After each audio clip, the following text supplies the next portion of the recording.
right, here we go. Good evening and welcome to another edition of Showtime TV. I'm your host, Omar Rashada. This is a Black History special. Topic of discussion is community service, community activism, and I have three awesome, wonderful people. They're all celebrities. Everybody in the city knows them. They're so famous. I'm just so honored to have them on this evening. I have Dr. J. Macklin from the Academy of Peace, longtime community activist and mentor, Mr. Larry Morris. And also have One Village Alliance, Chandra Pitts. Everyone, good evening, and thank you for being a guest on tonight's program. Thank Good evening. you. Thank you. Thank you. Everybody. All right.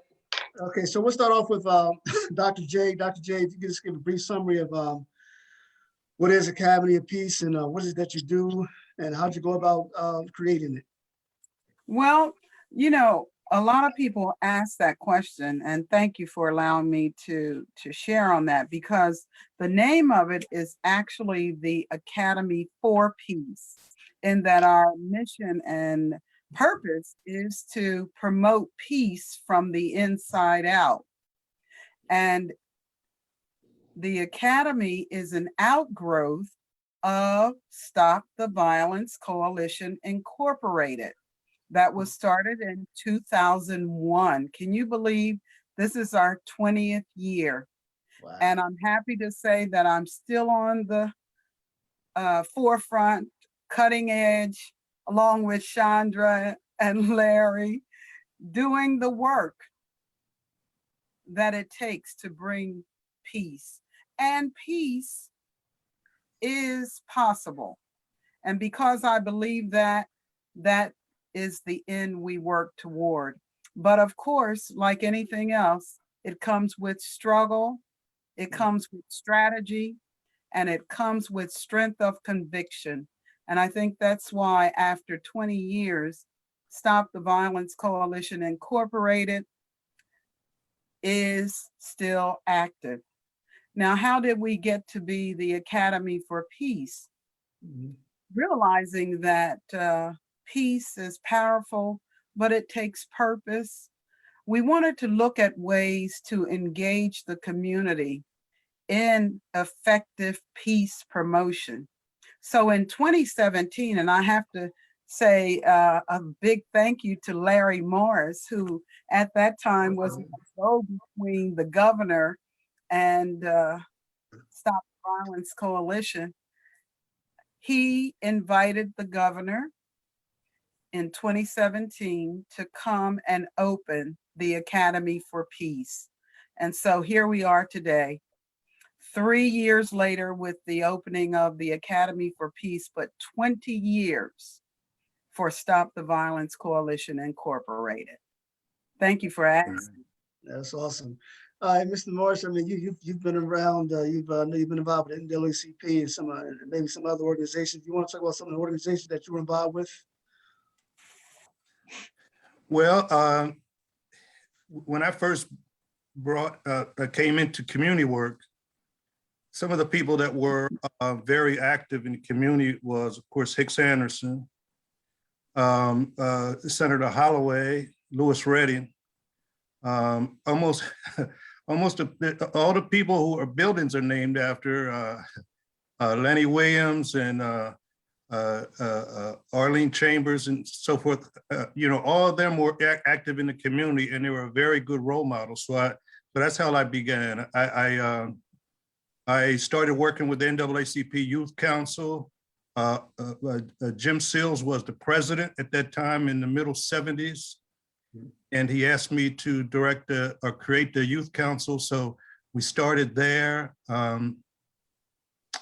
Maybe 15 years later, I became the president of the NAACP branch.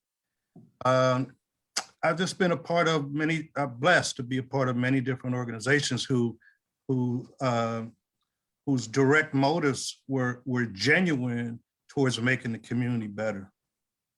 Right. Okay, and last but not least, Chandra Pitts, I Am the Village. Wow, I mean, what a journey. It has been a journey. I love this intergenerational coming together of leaders, and I'm so honored to be in this space with all three of you. Brother Omar, you supported us since the very beginning.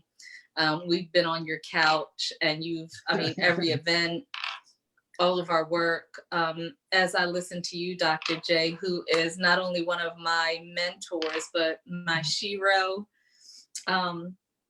20 years for you. We just completed 10 years. So I'm on your heels, but your greatness continues to inspire me. Larry Morris, the infamous, you've just been there since the beginning with me as well. So as I hear you talk about, you know, great leaders like Lewis Redding and Hicks Anderson, a lot of time we don't recognize the greatness of our Black history makers while they're here. And Larry and Dr. J and Brother Omar, I think that you're all leaders that our generation and the generations coming after you you'll be a part of, you're already a part of my success and my coming into who I am. So you're the great leaders of today. And Larry, you are one of our honorees, our very first Raising Kings Be Him honoree, Black History in the Making. So I'm just, I'm honored to be here. I'm the president and CEO of an organization that I founded. It started as an education agency. It's grown into a global social justice organization because advocacy and just that fight for justice, unfortunately, is something that we have to fight for. I tell our youth all the time, you know, justice, love, they're interchangeable. And these are things we shouldn't have to fight for, but public policy advocacy and that social justice movement is such a big part of our work. Our mission is to grow historically marginalized youth and their families into true greatness through education, entrepreneurship, and the arts. So we just completed 10 years and are moving into our 11th year. And this year, even in 2020, during a pandemic, we've been so blessed. The people who have made a stand and continue to stand with us, even through a global pandemic, and who have recognized that, you know, we're working with a population, communities of people who, for them, the state of emergency started long before March. So we've been able to not only continue to serve, but really level up in the revenue, our funders, our partners, our supporters. Really excited. Speaking of Black history and legacy, UAME is the very first independent Black church in the nation. It was founded by freedom fighter and activist Peter Spencer. And it's now that the global headquarters for UAME, which is located right in Wilmington, Delaware at 31st and Market, is now the headquarters for One Village Alliance.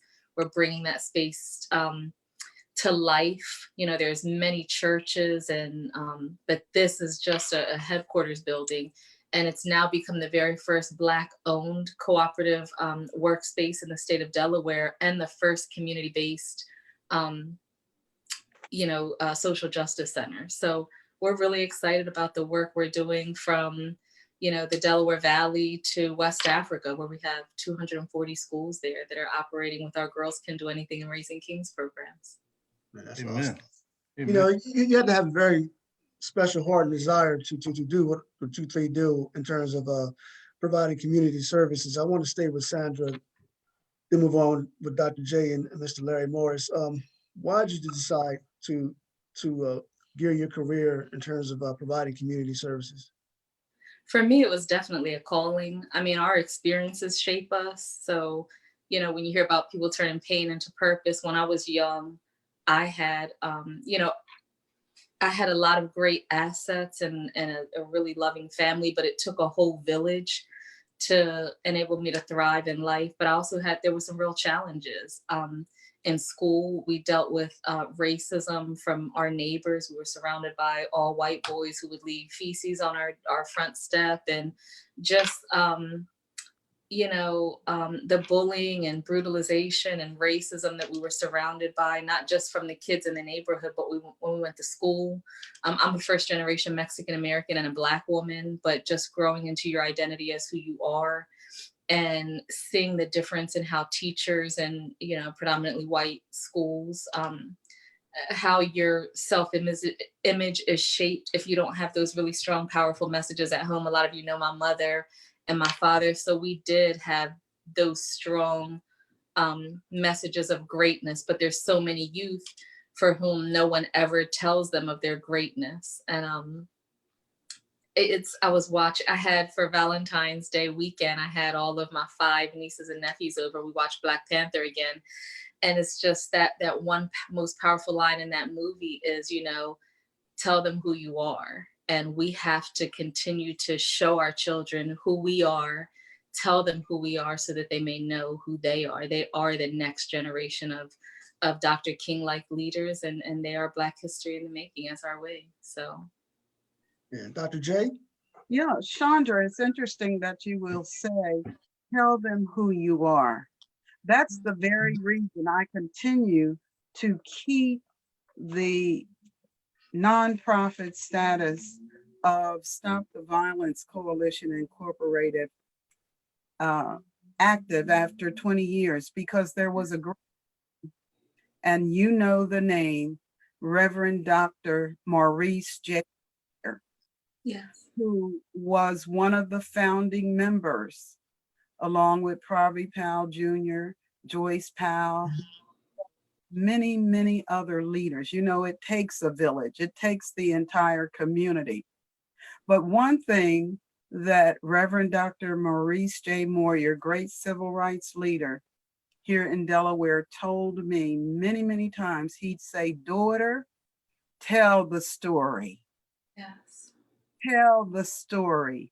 And so here it is, 20 years, and I'm still telling the story of the mission of Stop the Violence Coalition Incorporated, which is, it just came out of a group of concerned citizens who rose up during a time when we had such a horrific thing to happen in Wilmington with the murder, gangland slaying of little Damon Gist Jr., 5 years old, in the barbershop, along with the target of the shooter, Mr. Evans, who was 21 at the time.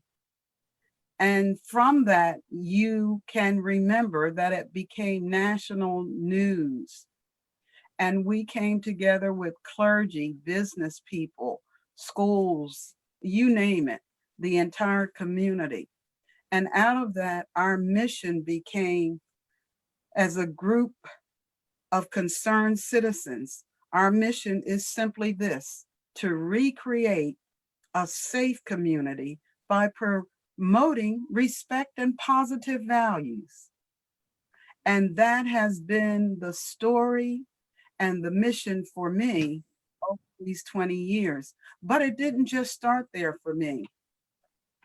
As a little girl growing up on the east side of Wilmington in the old Swedes area, we had a wonderful history of growing up in a wonderful neighborhood, I thought.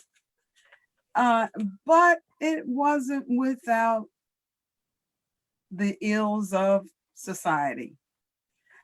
But a long time ago, it came to me, as Chandra just said, it has to be a calling. It must be a calling, because you can't stick with it because it becomes very painful. But many years ago, I felt the need, as a little Black girl growing up on the east side of Wilmington, to not grow up to make a living, but to make a giving. And that's what I do. I do it with my time, my talent, my resources, making a giving so that others can have a better living.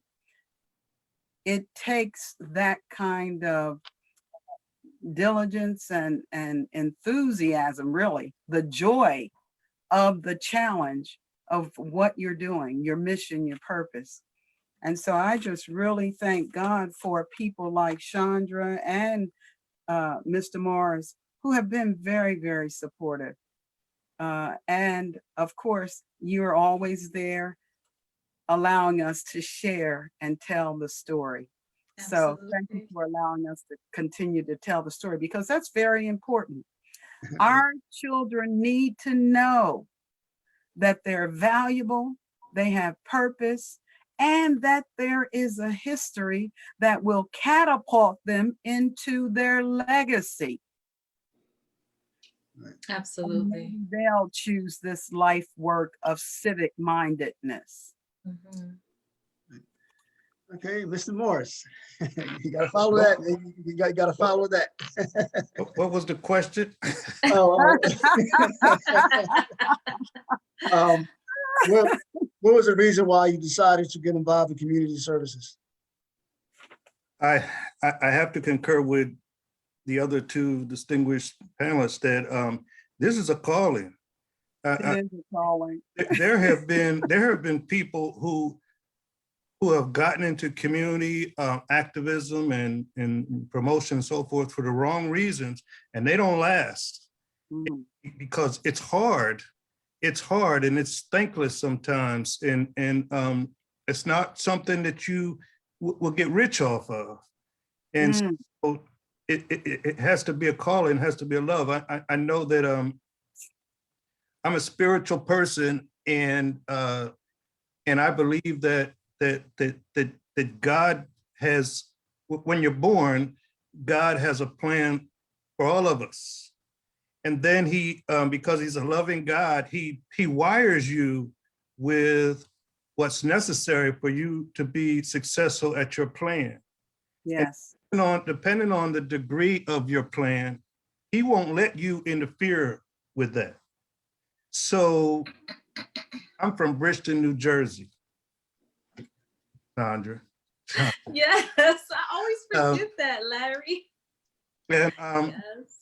so I came to Delaware to go to business school at Goldie Beacom. And Goldie Beacom was at 10th and Jefferson. Okay. I wasn't that motivated academically in high school. Goldie Beacom was like one of the only ones that sent me something and accepted me. Okay, so I come to Delaware on academic probation, and because of the nature of my application, I had to live in the YMCA. Wow. So while I was in the YMCA, within months of being in this business school, I'm thinking, this is crazy. I don't really want to do debits and credits and things like that. I'm going to be lost. And then, so I lived in the Y. So I'm seeing inner city kids come in and out of the Y. And then when I'm doing what 19-year-old college students do late at night in the inner city, out in the street, I see these little kids out there. And I began to, feel for them and wonder, where is their moms? Now, and I say that to say that my mom raised me and my three brothers, and she didn't play anything. We had more rules and regulations than I think that any of my friends had. And so I rebelled against all that the whole time I was growing up. But now I'm on my own, and I'm wondering why these children don't have a structure like I had.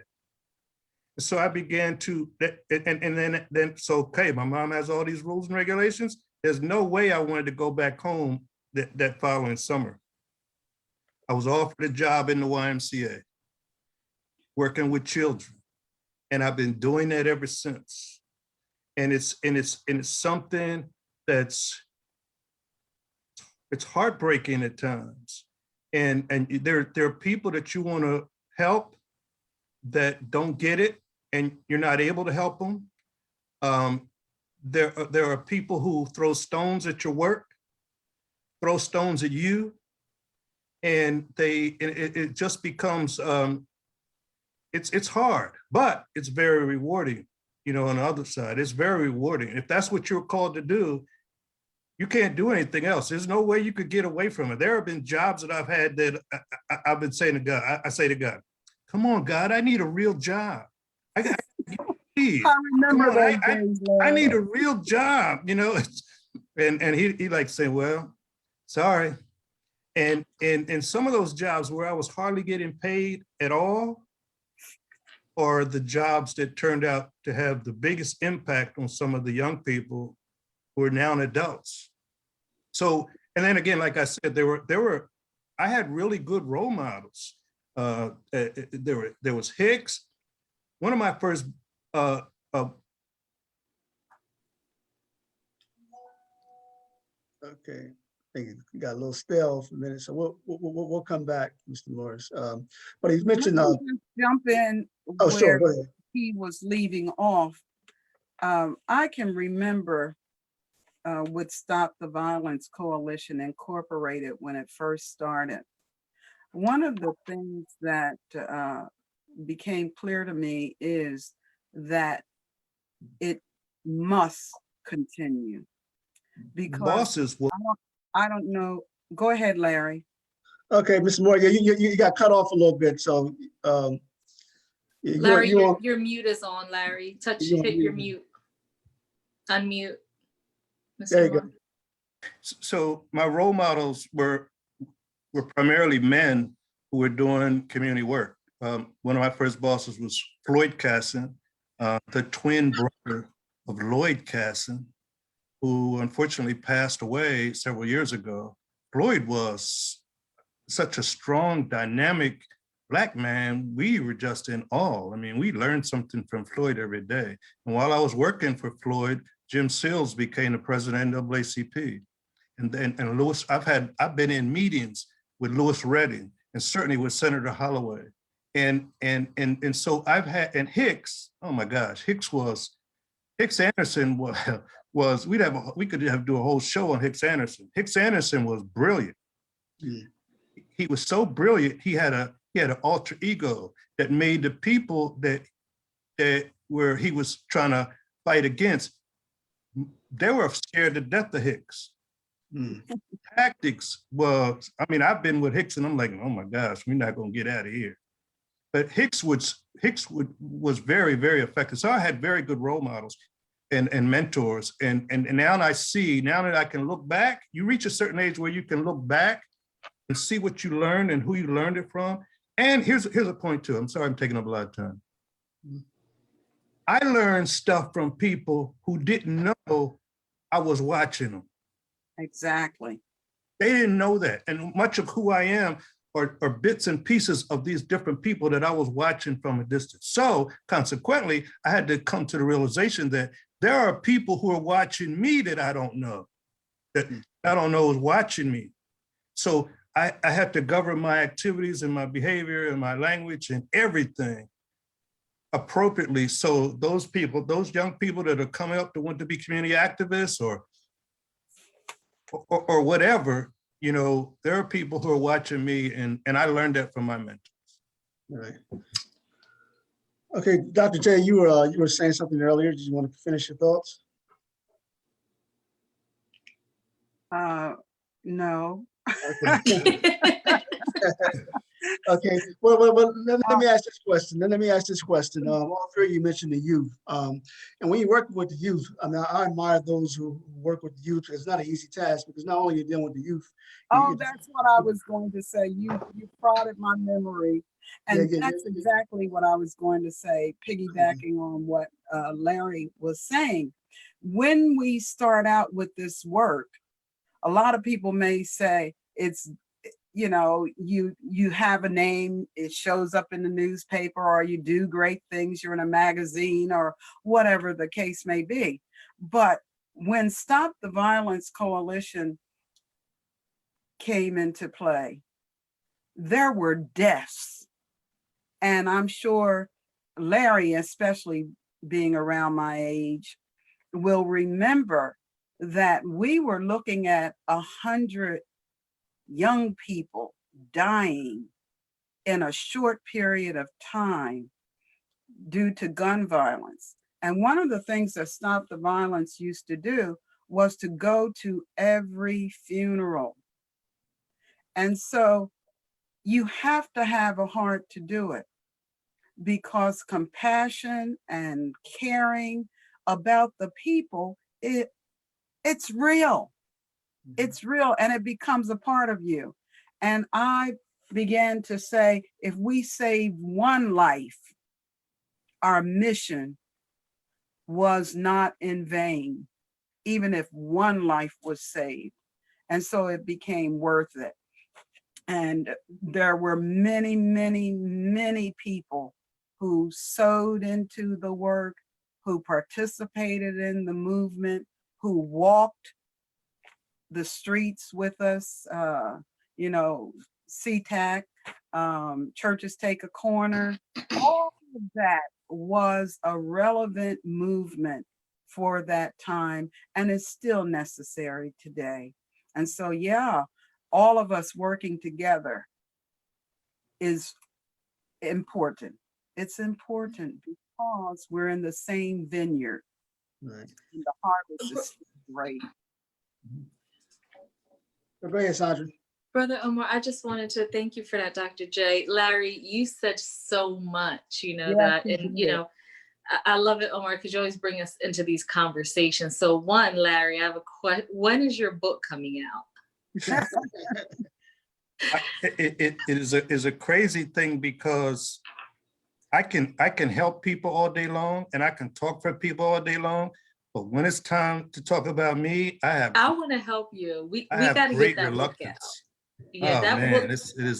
it is really it's going to be something when it comes out. Just to hear the testimony of some of the people that I knew when they were kids. Absolutely. Sherry Dorsey was in my day camp. Not that you're not a young man, but we are not going to let you leave this earth with that book. You got to leave that here. So I'm going to make sure I help you. Now, the other thing is, and Omar, I heard you, say, speak directly to the youth. One thing that I want to share, and I think we need to say this to adults and youth, this work, activism,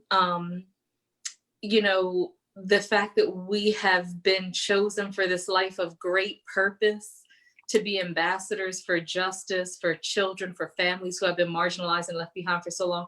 This is not just 501c3 IRS nonprofit work. I want to, kind of like, there's a misnomer that you have to start a nonprofit organization in order to do this work, or even work for a nonprofit organization. So that's one thing, and I want to address that. The second thing, it's also a misnomer, and I know generations before us, you would just see that mama bear in the community, or somebody sweeping the steps, or that woman who was always there, for the children, or that man who was always there mentoring generations, Mr. Morris, as you have. It's rare to come across someone who has not been a mentee of Mr. Larry Morris. But, we've come to a place in philanthropy. So I'm a philanthropist, we all are. We're doing what we do for the love of humanity. That's why we're here. You can do that from any seat, any position, be it corporate, be it law enforcement, be it a for-profit company that you started. You don't have to work for a IRS recognized 501c3 organization. On the other misnomer is that you just have to be a volunteer and you're not going to become, rich. With all due respect, there's a phrase called poverty pimping, and it is very, very real. One of the highest paid people in the state of Delaware is not the chief of police.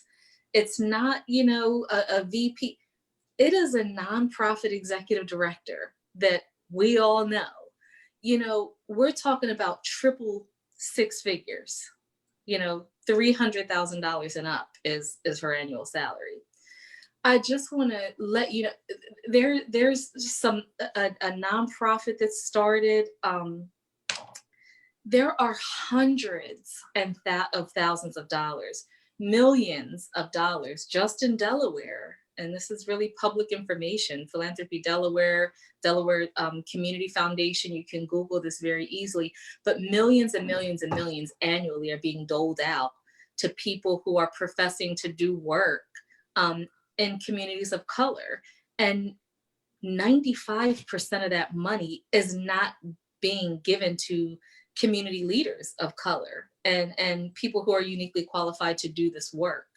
Not that you can't do this work unless you're a person of color, but there's such injustice even in how that works. But for the youth who are listening, or for anyone who's like, yes, I have a calling on my life. I know there's a purpose, but I got to choose between paying my bills and fulfilling my purpose. That's a dangerous, dangerous message. And children continue to die because people are so afraid to make the impact and fulfill the calling on their life because they think they can't pay their bills. I bought my house. First of all, I didn't start a nonprofit. I started a for-profit company, and that's how I started making my impact. From my for-profit company, I started One Village Alliance. So as my own first foundation to fund my work, I bought my house my very first year as a young Black girl business owner who'd never even written a grant before. Now I do not only grant writing trainings, but grant winning trainings. I have a vehicle, the car that I want to drive of my dreams. So please don't think, my son, I put him through college. He has zero debt. We have everything that we could want and need. We travel often. Mostly I travel the world for my work, but it's an amazing life when you're walking in your purpose. And I want to just say that you can find real wealth, like real wealth, when you really answer that calling, if you know you have a calling on your life, and you can find it in any space, in any business that you're in. That is awesome. Right. Earlier, I would Sister Steph- certainly I'm sorry. agree with that, because at the Academy for Peace, one of the programs that we offer is called RICH, RICH, Realizing Independence, Creativity, and Happiness, because your purpose is always greater than your position. And Yeah. when you can operate in your purpose, as Chandra just said, the rest will come. Yeah. Do not believe the hype. These nonprofit leaders out here are getting rich in every sense of the word off of young Black poor kids and families staying poor, off of violence, staying violent. So the work that we have to do, and the only way to bring accountability to this work that we're doing is by getting in this space and being a part of this work. There's a lot of, no argument, there is a lot of money in this work. And there are a lot of people that sit back and complain, but they don't do anything about it. They don't get involved. They don't try to make change. They don't try to do anything. They just sit back and complain and take pot shots at programs and individuals. And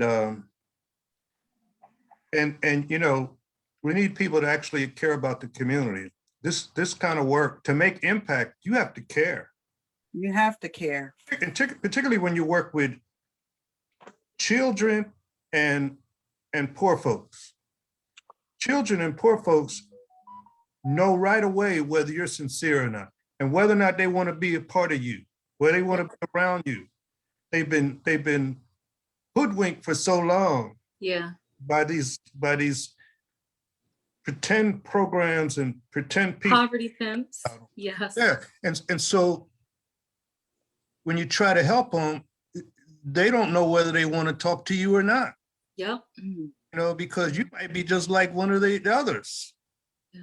And so when it's your calling, you have to be willing to talk to anybody about anything, because it could mean a lot. Now, let me give you a really good example. Dr. J, you all got involved because of that incident that happened in the barbershop, and everybody knows about that.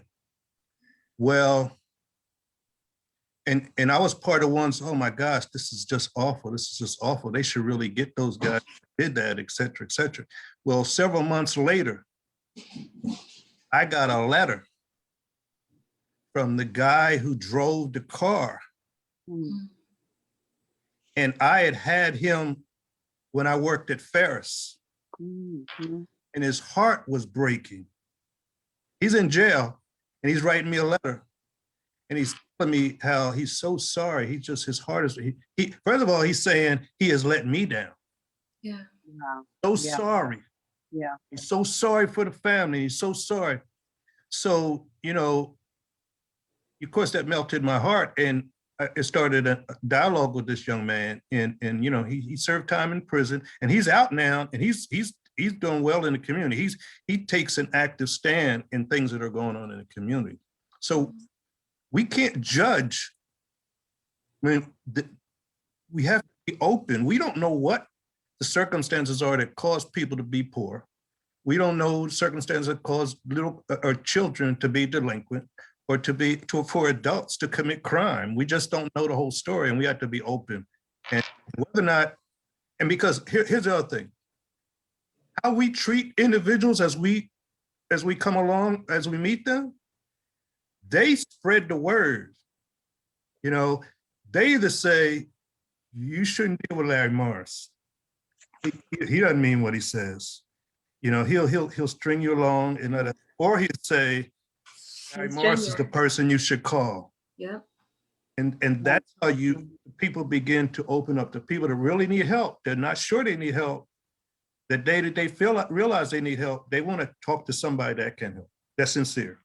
Absolutely, absolutely. And that is a good point, because when we would go into the detention centers, the young people, and they would see me, they would talk to me as if I were their grandmother. And you make a very good point. Every person that we meet in this work, we have to show them through the way we receive them that they are valuable parts of community.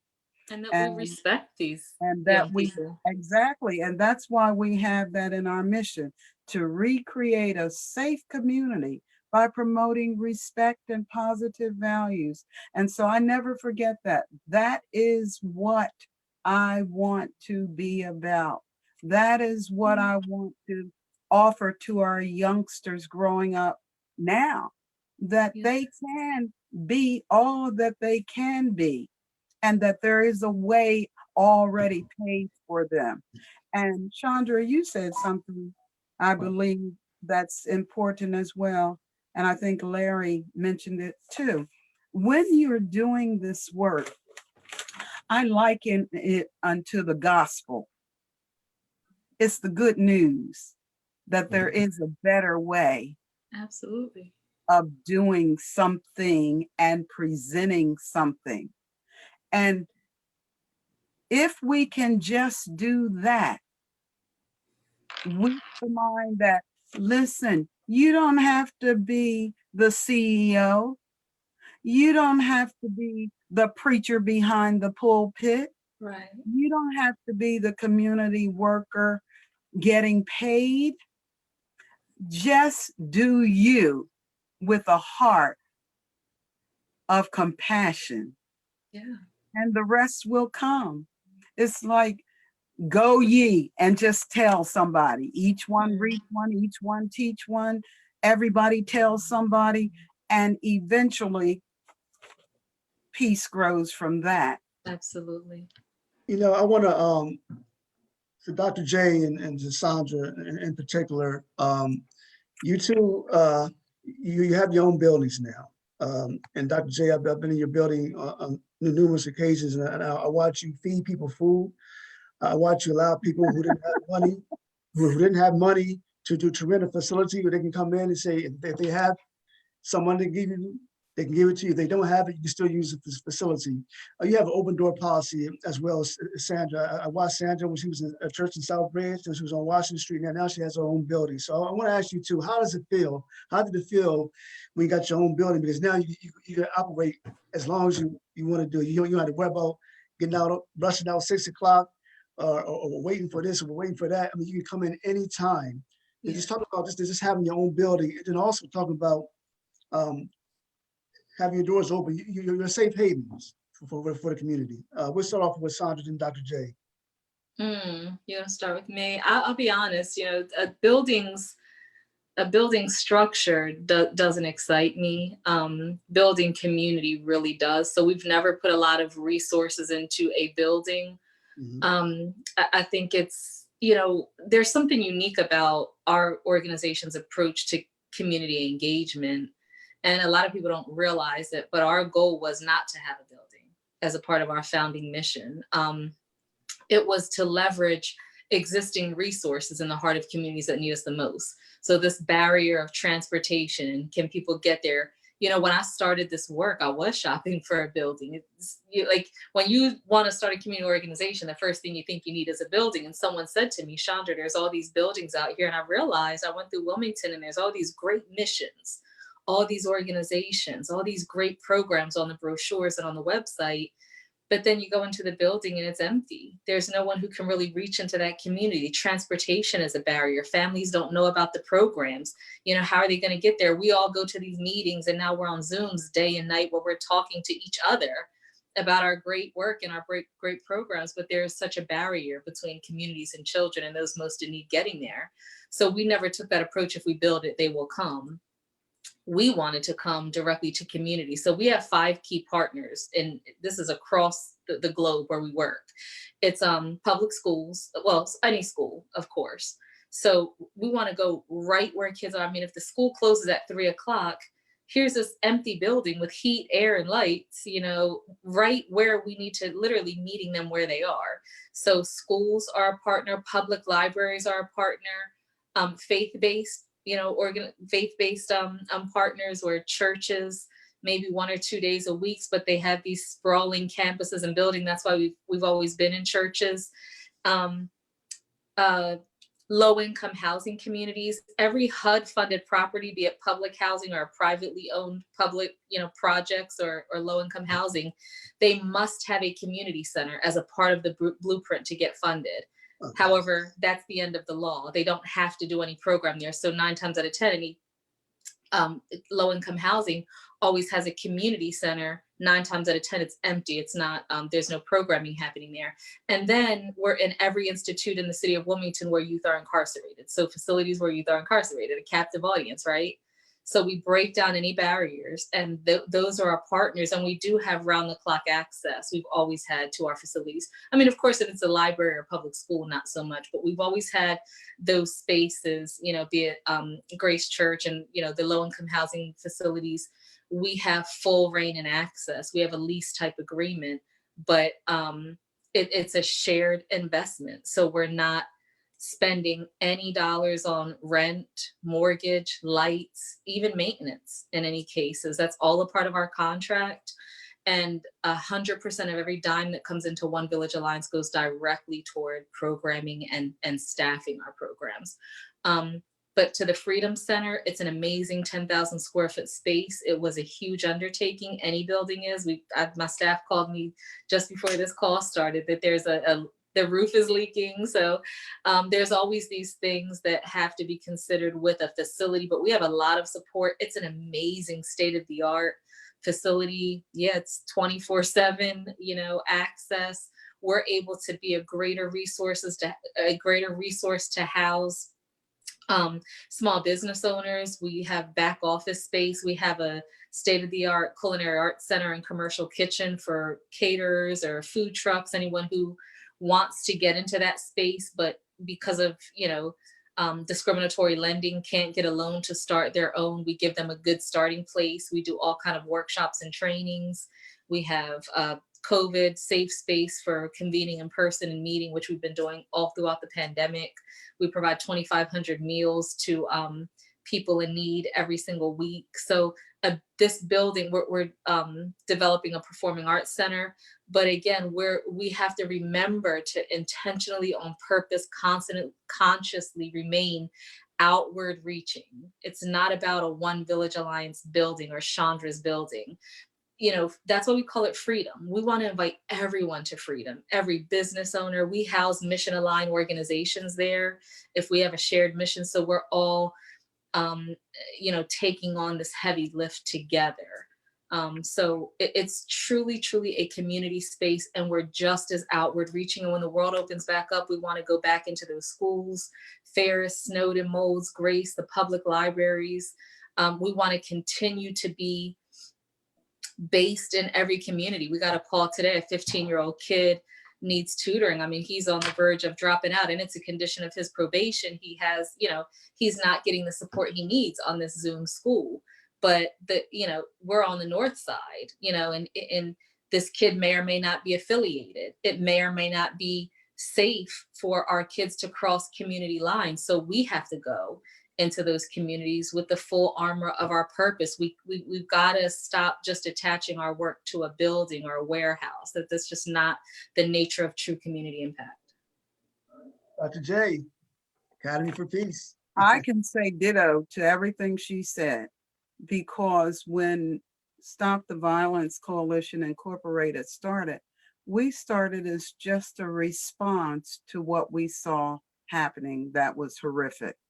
And so we started at Easy in Mount Carmel United Methodist Church on Walnut Street, and we reached out into the community surrounding the church, which was the Wiener properties.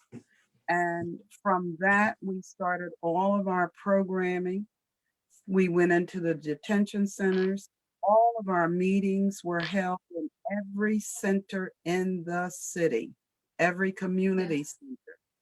You remember that, Larry. You remember that, Chandra. And so everything that Chandra just said is something that Stop the Violence Coalition Incorporated believes wholeheartedly, that it's in the community. People may not realize this, but I still go into the schools. All of our programs are offered in the libraries, the Rich program. All of our programs are offered at the community centers. I go into private schools. I do diversity, facilitation, peace, mediation, anything that's necessary to fulfill our mission of promoting peace, respect, and positive values. We're there doing that outside the walls of 203 North Market Street. Now, Absolutely. am I glad to have 203 North Market Street? Well, I can say yes to that, but as a philanthropist, as I am as well, my delight is to be able to give back, because I've truly been blessed. And so a lot of it is my desire to do that. But it's also a team effort. It takes many hands to do this work in a way that I say many hands make short work, because it isn't always easy. People don't realize the magnitude of what you do all the time because they don't see it. But it's there, and you know what it takes to get it done. And so I'm thankful that we have the building, but we are outreach focused. We are go ye into the world. Stop the Violence Coalition had a presence and still does after COVID, we pray. We are tri-state.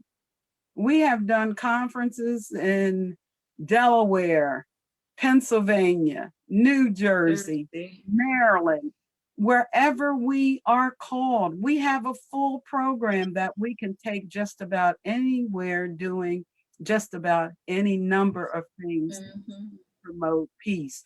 And another thing, Mr. Omar, you've been there. We are rarely, if ever, when open before COVID, we never have a dark time at 203 North Market.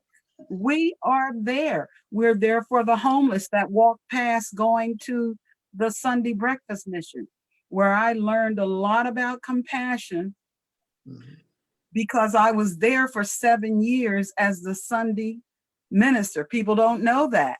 Wow, I didn't know that. I wrote programs, a program called Maximize Manhood. So any of the men coming by, they're welcome at the Academy for Peace.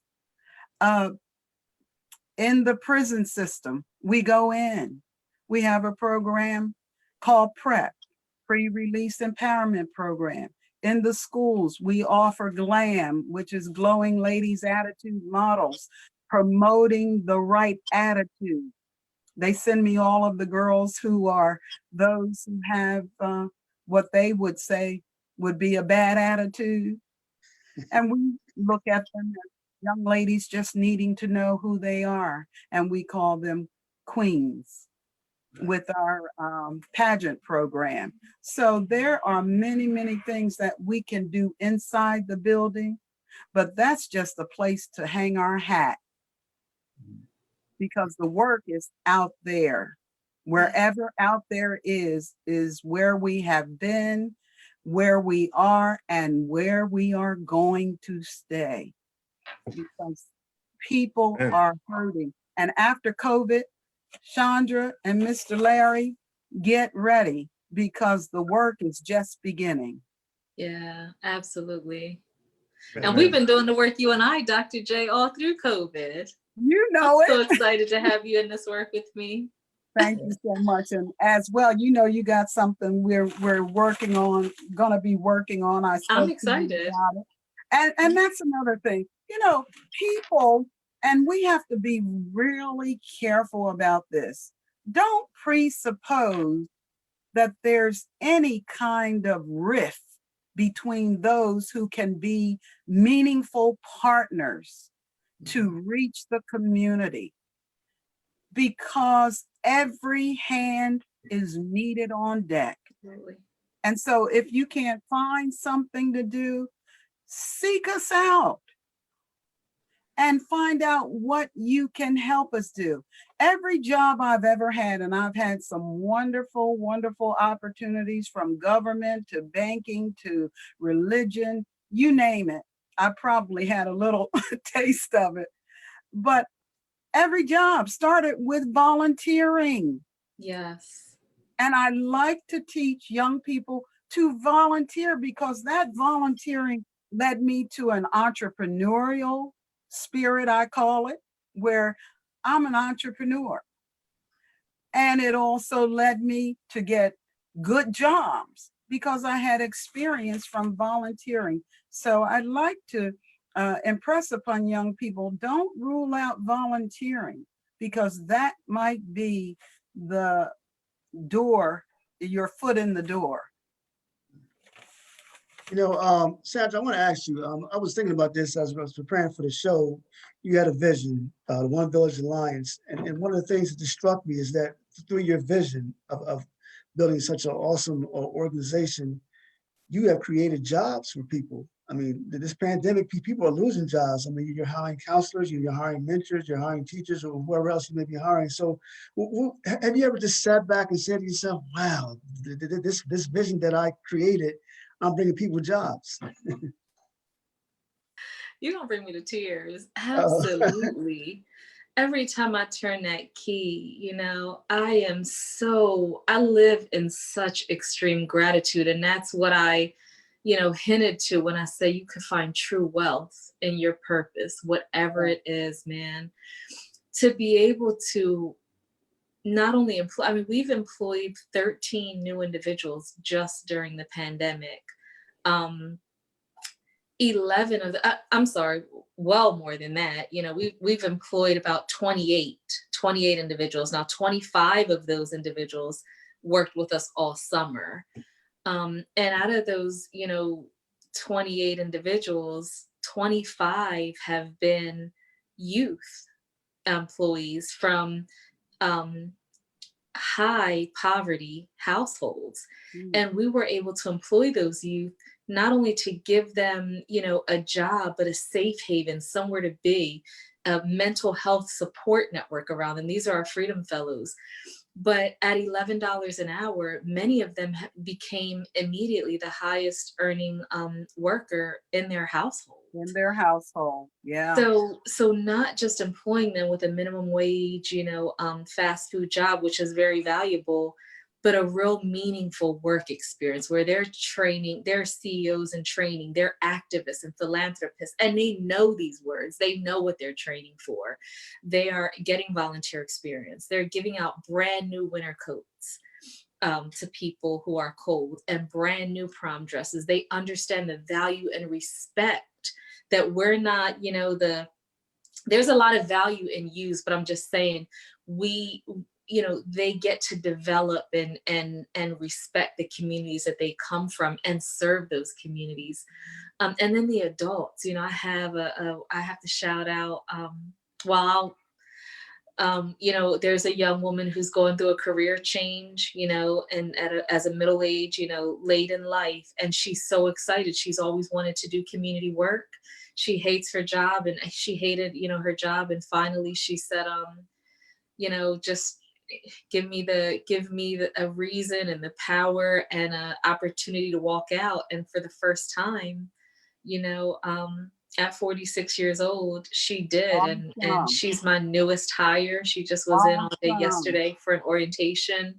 You know, my community impact curator, he would just come into work every day, and you know, his saying was flat, because he knows like the angels are so present in the space. So not only giving people jobs, Brother Omar, but really giving them an extraordinary opportunity, not an easy opportunity, but an extraordinary opportunity to really change the world and feel that change happening during every single shift that they step into freedom. So I'm really grateful. I'm excited. I could not be more thankful. And, you know, like Larry and Dr. J said, I could not be doing anything else. I just Right. couldn't. You know, Sam, you mentioned earlier, right? You mentioned the Black Panther Party. The movie that's hot right now is the Judas and the Black Messiah, a documentary on Frank Henry Jr. and William O'Neill. Mr. Morris and Dr. J, do you guys growing up in the 60s, do you two remember Fred Hampton? Do you remember the Black Panther Party? What were your thoughts on them? Let's start from Mr. Morris. Of course. When I started at Goldie Beacom at 18 years old, Goldie Beacom was a business school, and you had to wear a suit and coat and a tie every day. Mm-hmm. And so when I started working with the young people, and there were reports in the newspaper and on the news and so forth about the Black Panthers and a few other activists, it was Black men who had beards. So I stopped shaving at Goldie Beacom, and my accounting teacher made an announcement that he wasn't letting anybody else come into the class if they weren't clean shaven. And because I'm thinking I'm getting ready to get put out of school because I'm not gonna shave. And so, because that's all the image of Black men were being arrested, and they were negative if they had beards and so forth, if they were even on at all. Mm-hmm.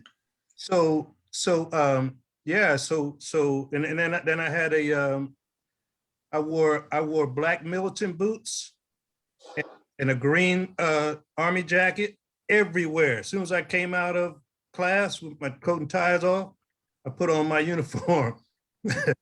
I remember you, Larry. And then when I left Goldie Beacom, it was a 2-year school then. I went straight to Lincoln University to study sociology so I could really work with young people. And while I was on campus, there was a person named Spider-Man. Spider-Man was a really vivid, vocal, charismatic leader. Everybody knew who he was. He staged a march. If you know where Lincoln is Oxford is near there.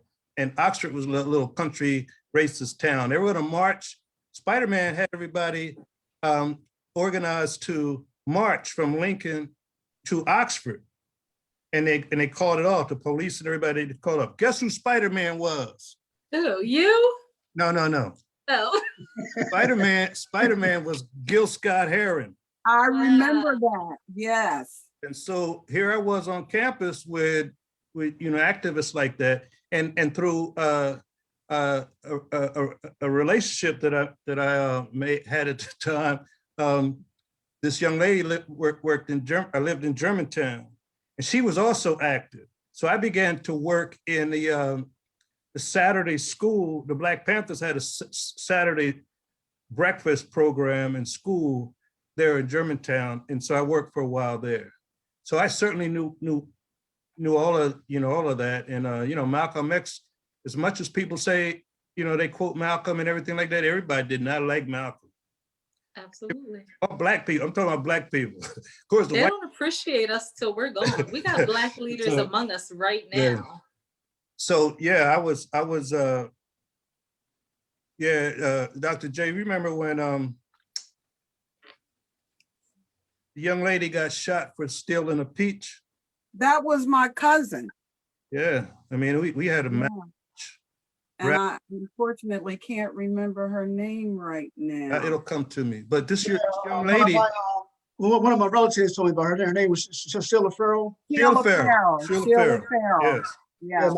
This white man shot her, you know, somewhere around not northeast over by the projects, over Market Street, over that way somewhere. Yeah, across the west side of Market. Yeah, I mean, he shot her and killed her. Mhm. There was marches and so forth then, and so yeah, the Black Panthers. You know, I say today, and America's in. We owe a real crazy kind of debt of gratitude to Donald Trump. Yes, we do. I will second that notion, yes. Larry. Because crazy white folks have always existed in America.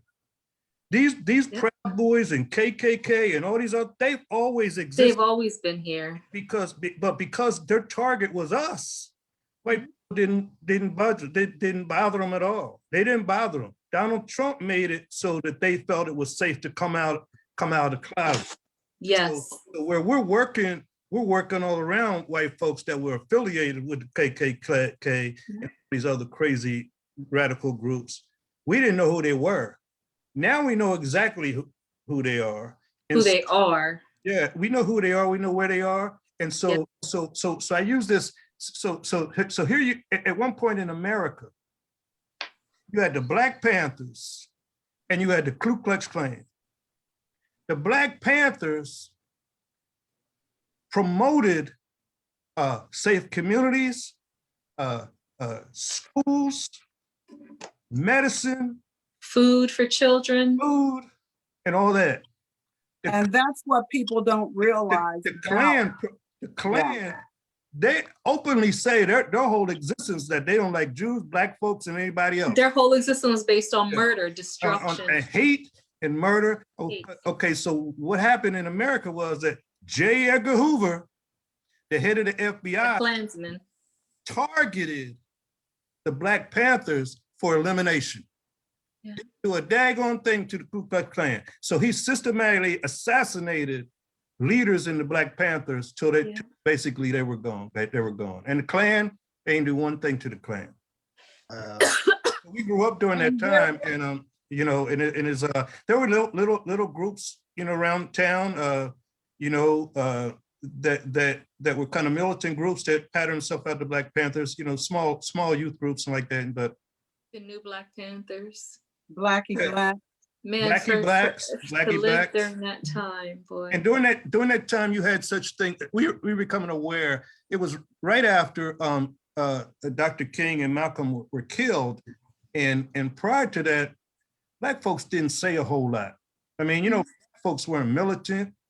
You know, they kind of, you know, white folks are saying, if you just lay low and act like Americans, you know, you'll get what you want. And you know, and so we realized that that's not true at all. And so now, you know, right at that time, and then Muhammad Ali decided he wasn't going to go to Vietnam, and so you had brothers who were not going for the draft. They were getting drafted, but they were going to the draft, or they go to basic training and then come home for a visit and stay home. And so police were targeting people in the west side and the east side. You know who? Y'all know Balagoon? Yeah. Balagoon, what the heck is his real name? But Balagoon is around now, and he got arrested for draft evasion, and all over the city you have see signs that free Balagoon. And then Jackie Stiggers was the president of Blackie Blacks, and he came home on leave and didn't go back, and the police are always looking for these guys who had affiliations with militant kind of behavior. Now the only affiliated groups we have in Wilmington are these kids killing each other. Well, there's still that white supremacy. Those groups exist very heavily here, but that's why this book is so important, Larry, that you're going to put out. You know, these we need to tell them who we are. You need to tell them who you are, who these groups were, who these great leaders were, who grew up right in the East Side, West Side, North Side. Yeah, so they can see who they are. And they also need to know, just as you've said, that when we hear about Black Panthers, we're not talking about a group that started out. They were created to be what we hear about, but they started out as a very social movement, civic minded, doing great things in the community, but they were portrayed to be other than that. And so I think, just as I said before, you got to tell the real story. Yes. Tell the real story. And if somebody tells you who they are, like Maya Angelou said, believe them. So what's happening in this movement and in this light is people are showing who they really are. Yeah, and it's America has been forced to look in the mirror. I mean, I don't know how you couldn't see it before, but definitely these last 4 years, I think we've come a very long way in making sure the veil is lifted off the ugly face of America and racism. And see, America, at the root of America's problems was that white folks looked at America as their country. Yeah. Everybody else, the rules didn't apply to everybody else. All men are created equal meant white man. Absolutely. You know, it didn't mean y'all. And so they believed that everything belonged to them. Jobs belonged to them. Yeah. Good houses belonged to them. Schools, the best schools belonged to them. And so our growth was suppressed. Yeah. The more we started being able to flex our muscles and saying, the hell with them. Yeah. We don't want what you're going to give us. You know, here comes James Brown saying, we don't want you to give us anything, just open the door. That's all we're asking. Don't give us anything. And now, so different talent started being developed, and the strength in our community was that this is our community. This is on a street Y. Look, I told you I lived in the Y. Okay, when I would go into the community, I would say, I live in the Y. And they would say, the black Y or the white Y? Wow. And, absolutely. Walnut Street. What do you mean? You know, and that's right. So Walnut Street, and now I just did this Black History moment on the Walnut Street Y. And the Walnut Street Y, they're on the east side, the Walnut Street Y and Howard High School. And everything kind of spun around French Street and the Walnut Street Y and Howard High School. And so there was a big sense of talent and leadership and strength. Senator Holloway and Lewis Redding, they all met there at the YMCA. If a teacher with a PhD came to Delaware to teach at Howard and didn't have his residence in place, he lived at the Walnut Street YMCA. Wow. So the strength and character was just there, overflowing. And so now we're kind of spread out, and we don't have, you know, sometimes our leadership is not projecting the right vibe. And so we have to go back and bring our young people and say, this is what's for our community. This is what's the pride. We're not going to let you do this over here, and we're not going to let you do this over here. And we're going to build, we're going to build, we're going to love, we're going to love, we're going to build and grow. Everybody's going to grow.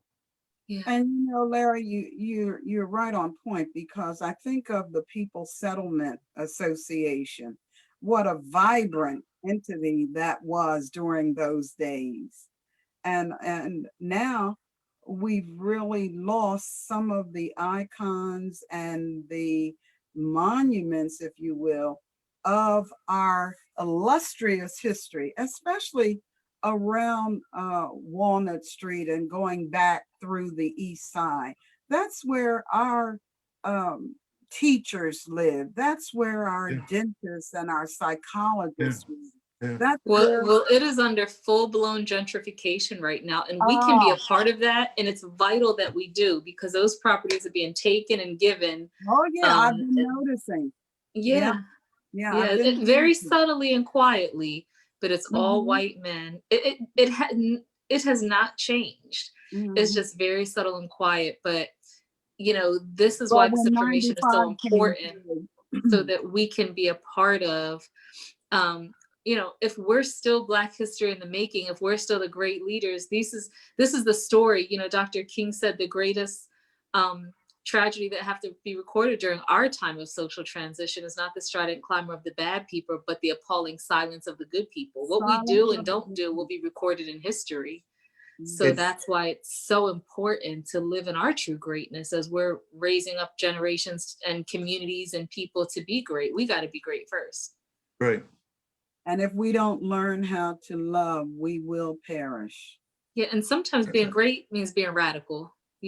Look up the word radical. I'm gonna just let y'all Google it, and there's nothing wrong with being radical, Larry. Like you said, I mean, I would have loved to live through those times, but these are just as important times, and we need those kind of leaders and that kind of energy right now. So And it's an important time for Black folks to be strong. absolutely. In order for America to grow and to be great for everybody, this whole business about make it great again, tell us exactly when it was great. Ever. Okay. So now, in order to make America great, white folks are going to have to listen to the truth, and there's going to be some feelings hurt, because white folks have been some real treacherous, diabolical, folks. Just look what we're talking about on the East Side. So you had the Walnut Street Wire, you had Howard. Here comes August Quarterly. Yeah. And okay, August Quarterly started down at like 12th and French and ended up at the train station with tens of thousands of people all the time, or every year, including, Harry Tubman would come. So here was this great thing, and on French Street you had the Monday Club, you had doctors' offices and lawyers' offices. Mother Church was on French Street, and Easian Church was on French Street, and so all of a sudden they decide they're going to make the city nice, or this new plans. Yep. Think now, guess what street does not go all the way to the train station? Yeah. French Street. They cut that stuff right off. Wow. Only they cut that. We're gonna fix all those Negroes. Yeah. We're just gonna chop it in half. They can't have that much power. So there wasn't any plans for a hotel or the Justice Center or nothing like that. Those were open lots for years and years and years, because there wasn't any plan. The plan was to shut off the Black activity. So all of a sudden, Mother Church moves to someplace else. Easian Church moves to someplace else. The doctor's office are going someplace, and now French Street is just a street. Yeah. Sandra, we talked about the 60s with the Black Panther Party. So in our days, we got Black Lives Matter. Just a couple of minutes. What are your thoughts on the Black Lives Matter movement? Black Lives Matter is, an affirmative. It's something that needs to be said, and it's unfortunate that it needs to be said. It wouldn't be a fight, if white people were leading it. Like, let's talk about if white people would just acknowledge that Black Lives Matter, but we need to continue to affirm that, this work is about humanity. But if we go back to the beginning of the Constitution, we don't need an amendment. We need to burn the Constitution, put it through a paper shredder, and call all people what we are, a full human being. We're living in a nation that does not acknowledge Black people as human beings. And as a human society, everyone needs to affirm that Black lives do matter. It's very interesting what's happening in the Asian community right now. Some Asian guy posted a hashtag because of a Black man, and a lot of Black people are standing in solidarity with the Asian community for, there's this brutality happening against Asians. But my question is, when has the Asian community ever stood in solidarity with Black people, with Black people as a whole? When has that happened? So Black people are such loving people by nature. And here we are out on the streets having to affirm that Black lives matter. But again, with the uprising of a Trump nation, one of the things that I was most just compelled by that happened in 2020 was humanity rising to affirm that Black lives matter. Unfortunately, for the first time ever, now I know we can go back to the Evan Pettus Bridge and, well, there were white people. That was after the slaughter that white people came to that bridge, for the photo ops. And not that, it was, all white people are against us and for the oppression, but the Black Lives Matter movement, the Black Lives Matter affirmation, it needs to continue to be said, unfortunately. And Asian people need to be saying it. White people need to be saying it. Humanity needs to be saying it. But first and foremost, the Constitution of the United States of America needs to be destroyed and rewritten to recognize that human lives matter equally, and that we are all human beings. Now, we can at this point approach it with equality. There has to be some real equity, including reparations and a lot of other things. But it needs to be affirmed at every level of community, even right here in Delaware, where you're talking about the East Side community. And now, we're living under a government locally here in Wilmington that won't even put lights in that community or resources or public safety. You go down to the riverfront or to Market Street, and you've got police officers on every single block. There's no public safety plan for the East Side community, Walnut Street and farther east. There's no lighting, there's no safety plan, there's no, you talk about the people settlement. That was our very first office. I don't know if you guys are our very first place of, this is the perfect place, but we just couldn't thrive and do any work there. And those resources need to be poured into our communities even today. So this is not historic oppression we're talking about. This is modern day oppression. And we need to modern day continue to say, even right here in the city of Wilmington and across the state, that, hey, Black lives do matter. Like, you do know that, right? Okay, so we're coming to a close. This is an outstanding conversation. Yeah. So I'm going to give each one of you just 1 minute, because we're going to close out. Does have any closing comments? If you have any events, how can people contact you? So let's start off with Dr. J. Well, thank you again for the opportunity to be included in this illustrious body tonight. That's the first thing I want to say is, again, you've pulled together some voices that have made a difference throughout our community. And I'm just glad to be in the number. Thank you so much, Chandra, for always being such a voice of wisdom. And I honor you. And Mr. Larry Morris, what can I say about you? You remember our midnight talks about the city and what to do for children. So we all are in this together. Yeah. And I'm glad about that. The Academy for Peace is alive and well. And this Saturday, we have our first live activity. We've been on Zoom and we've been in the streets, but we will be in the building this coming Saturday at 1 o'clock. Ladies, stop in. Gentlemen, come on in as well. And there will be something for everybody. and warm up with some tea, because that's what I do, and it's my business. Okay, Dr. J, what's the address? It's 203 North Market Street. I just had to have a little levity there. You know how I do. But I just think that the work is being cut out for us, as my mother would say.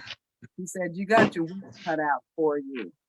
And I believe that we are in the midst of a time and a season when our calling is being heard loud and clear.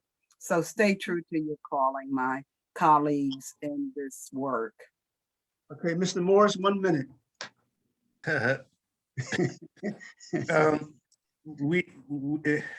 We need community activism more than ever. Our young people, all young people by definition are immature. They don't know how to make wise decisions. They need older people around them to help them make wise decisions. And in the past, it's been the families. So it's the families, it was my family that kept me from acting crazy. It always is in my head to act crazy. I just didn't act out on it. I was afraid of my mom. But today's children, they don't have families like we used to have. They don't have teachers like we used to have. They don't have coaches like we used to have, and they don't have social programs like we used to have. So we are blaming them when in fact they're the victims. And so if we're going to grow as a community, we have to have adult role models who are doing the work, who are doing the business, but they're role models. They were helping to develop the next generation. And there are people who are activists who are putting the pressure on the powers to be to make sure that the families and the children and the communities get what they're supposed to get. So we have an obligation. If we're going to run for office, then we have to be selfless. If we're going to be community activists, we've got to be selfless. We've got to be in it for the right reasons, and we've got to show the right example all the time. So we're motivating everyone to move together. Let's move together. They can't hold us back there's nothing they can do to stop us from moving forward if we're moving together. Okay, Sandra, what's your website and phone number? Are you still hiring? They can't kill us all, Larry. They can kill each one of us, but they can't kill us all. So stand together and be courageous. IamTheVillage.org. That's IamTheVillage.org. Another important affirmation. It truly does take a whole village to raise a child, and together we are that village. Freedom, we invite you all to Freedom. It's located at 31 West 31st Street. Amazing things happening in that facility every single day, COVID compliant. We have a legacy Twin B television production studio at Freedom. We've got the Group Violence Intervention Agency housed there. We have a Black martial arts school led by a phenomenal young teenage girl who is a Black belt, and Dr. Idris Clymer, who is the sensei there. And that's we've got a social justice circles every single Monday. We have an art studio and gallery that engages youth in mural arts, art on clothing, redesigning sneakers. It's some really dope work happening there. But most importantly, we are working towards social justice in our local community, statewide, nationally, and around the world. We have a Silent No More march coming up on March 2nd at 2:30 p.m. Follow Mamas Behind the Masses. That's our criminal justice page that is led by families who are being impacted by massive incarceration and the injustice therein. So again, you can find out a lot of information by following our social media pages, the number 1 in the word village on Instagram, One Village Alliance right here on Facebook, and visiting our website. You can contribute, you can get involved, you can get your children involved. One person can and will make a difference, and that one person could be you. IamTheVillage.org. All right. So I thank everybody for being a guest. This is an awesome show. Hey, Sandra, real quick, what's the hours of operation? We're there till 8 o'clock at night, just about every night. So 9 in the morning to 8 p.m. but we've got Saturday events happening, nighttime events. We just did a phenomenal day of service. Martin Luther King Week of Action. We have a lot of things going on, and we're a really amazing event space. So if you have an idea, a program for outreach, a family event that you want to host, reach out to us. You can also reach us at 855-YOUTH-ED. That's 855-YOUTH-ED. Okay, everybody. So thank you for tuning in. Please like, subscribe, and share. And God bless. Have a safe week. Thank you, everybody. Thank you, so Brother much. Omar. Thank you. Thank you. Thank you. Bye, colleagues.